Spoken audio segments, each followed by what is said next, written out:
시청자 여러분 안녕하십니까? VOA 모닝뉴스 시작합니다. 미국 국무부는 남북협력이 미한 워킹그룹을 통해 다뤄져야 한다는 해리 해리스 주한 미국 대사의 발언이 미국 정부의 공식 입장임을 시사했습니다. 또 해리스 대사는 미한 동맹 강화와 트럼프 대통령을 대변하려 노력한다고 밝혔습니다. 첫 소식 김시영 기자가 보도합니다.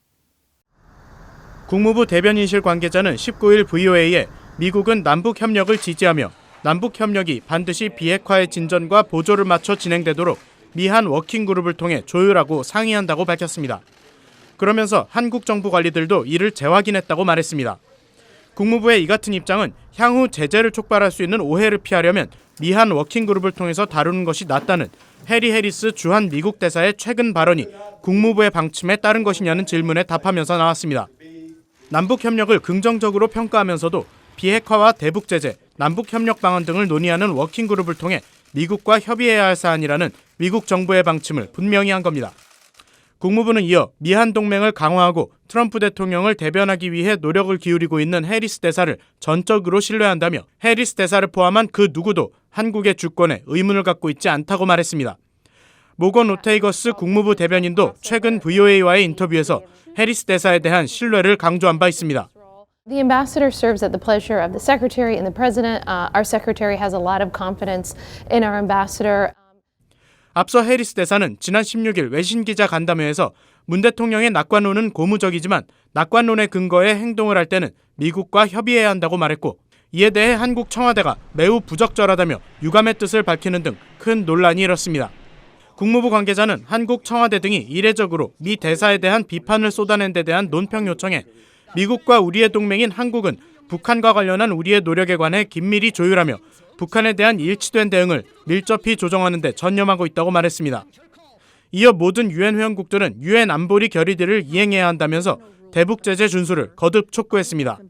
VOA 뉴스 김시영입니다. 핵추진 항공모함 시어도어 루즈벨트를 기함으로 하는 미 해군의 제구 항모 강습단이 17일 샌디에고로 출발해 일본 오키나와 가데나 주일 미군 기지로 향하고 있습니다.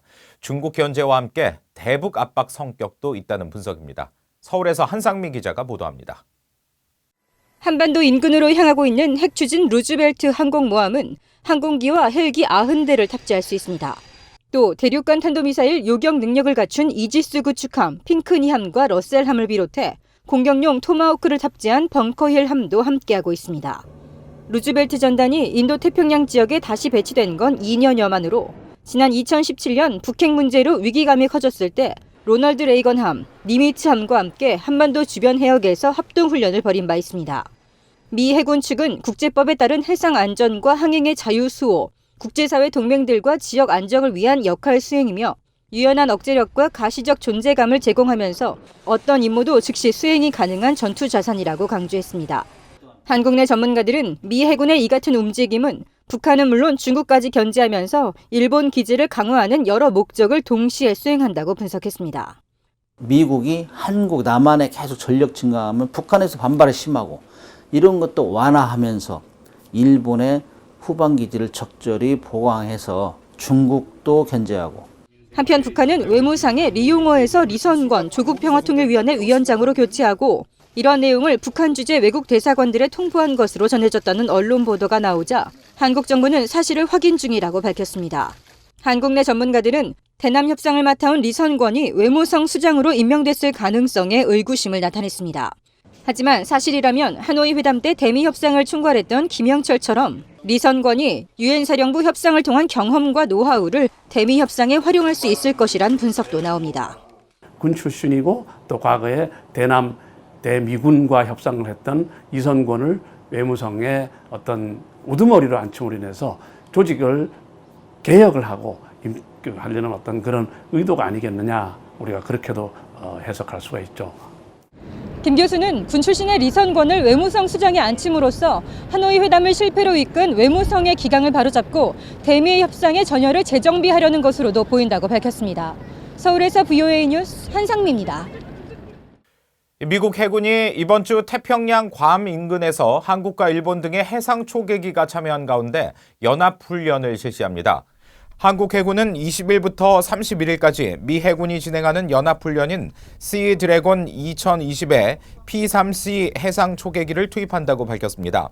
시 드래곤 훈련은 해마다 미군이 괌 인근에서 진행하는 다국적 훈련으로 지난해에는 훈련에만 참관했던 한국군이 해군 초계기를 참가시킨 것은 이번이 처음으로 알려졌습니다. 일본 역시 이번에 해상 초계기 P-3C를 투입했고 호주와 뉴질랜드도 훈련에 참여했습니다. 미국과 한국의 연합훈련 축소로 훼손된 준비태세를 회복하고 강화하기 위해 연합사령부 지휘부와 육해공군이 모두 참가하는 높은 수위의 훈련이 즉각 실시돼야 한다고 전직 주한미군 사령관이 주장했습니다. 버웰벨 전 주한미군 사령관은 최근 VOA와의 인터뷰에서 미한 훈련 축소로 연합군 전력이 계속 약화되고 있다는 일각의 지적에 대해 이같이 말했습니다. 그러면서 대북 억제에 실패할 경우 휴전선 이북에서 북한의 위협을 완전히 종식시킬 수 있는 연합군 전력을 갖추기 위해 훈련 외에는 다른 방안이 없다고 덧붙였습니다. 벨 전 사령관은 다만 북한은 현재 장거리 미사일 발사와 핵실험을 하지 않고 있고 이는 연합훈련을 유예한 데 따른 긍정적 결과라고 볼 수도 있다며 높은 수준의 연합훈련이 재개될 경우 북한이 이런 종류의 실험으로 돌아갈 위험도 있다고 지적했습니다. 북한 선박들이 지난 2016년 이후 4년 연속으로 결함 발견율 100%를 기록한 것으로 나타났습니다.